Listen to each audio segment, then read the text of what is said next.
আল্লাহ সুবহানাহু ওয়া তাআলা আমাদেরকে বলেছেন তারা কি সেই দিনের অপেক্ষায় আছে যখন কিয়ামতটা হঠাৎ করে চলে আসবে আর তারা তার পুরোপুরি ঈমান নিয়ে আসার চেষ্টা করবে? আল্লাহ সুবহানাহু ওয়া তাআলা বলেন এটা যে হওয়ার না, তখন তিনি বলেছেন ফাকাদে জাআ আশরাতুহা, বরং কিয়ামতের বহু নিদর্শন তো ইতিমধ্যে প্রকাশ ঘটেই গেছে। এটা হলো আজকের আলোচনার আমাদের মূল বিষয়। কিন্তু এই মুহূর্তের যে উদ্দেশ্য নিয়ে বক্তব্যটা করতেছি এটার অংশটা এখন শুরু। আল্লাহ বলেছেন ফাআন্না লাহুম ইযা জাআতহুম যিকরাহুম, তখন কি ফায়দা হবে যখন তারা উপদেশ গ্রহণ করবে, কিয়ামত যখন শুরু হয়ে যাবে। মানে আলামত যখন সর্বশেষ পশ্চিম দিক থেকে সূর্য উঠে গেল, ধরেন পশু কথা বলতেছে, এটা সবার কাছে প্রকাশ পেয়ে গেল, পূর্ব দিক থেকে উত্তর দিক থেকে আগুন বেরিয়ে গেল, ধেয়ে নিয়ে যাচ্ছে, তখন আল্লাহ বলতেছেন ফাআন্না লাহুম যিকরাহুম, তাদের এই উপদেশ গ্রহণ করা তাদের কি কাজে আসবে।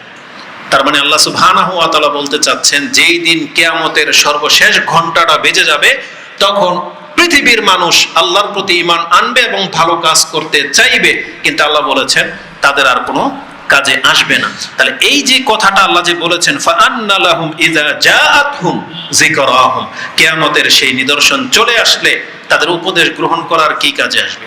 তার মানে আল্লাহ চাচ্ছেন তার আগেই যেন আমরা উপদেশ গ্রহণ করে নিই। এই জন্য আমি আমার এবং আপনাদের উদ্দেশ্যে বলতে চাই, কিয়ামতের আলামত সম্পর্কে, কোরআন হাদিসের উপদেশগুলো সম্পর্কে যে উপদেশ নিচ্ছেন তার লাইফটা এতদিন খুব খারাপ ভাবে চলেছে।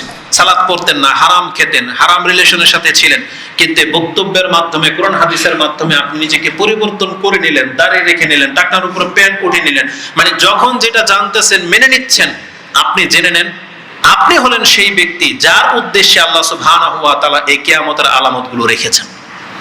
কারণ আল্লাহ সুবহানাহু ওয়া তাআলা বাংলাদেশকে, আমাদেরকে কেন পাপের কারণে হালাক করে দেয়নি? হতে পারে আমাদের মতন ব্যক্তিরা।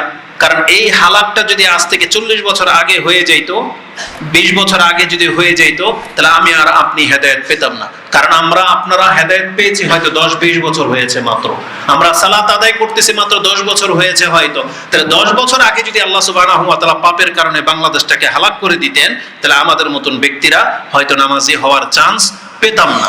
এটা আল্লাহর অনেক বড় অনুগ্রহ যে হাজার পাপের মাঝেও আল্লাহ যখন কোনো জাতিকে ছাড় দিয়ে দেয়, তার মানে আপনার কাছে মনে হয় এত জুলুম করার পরে এরা টিকে কিভাবে আছে, কিন্তু আল্লাহর উদ্দেশ্য হচ্ছে আপনি।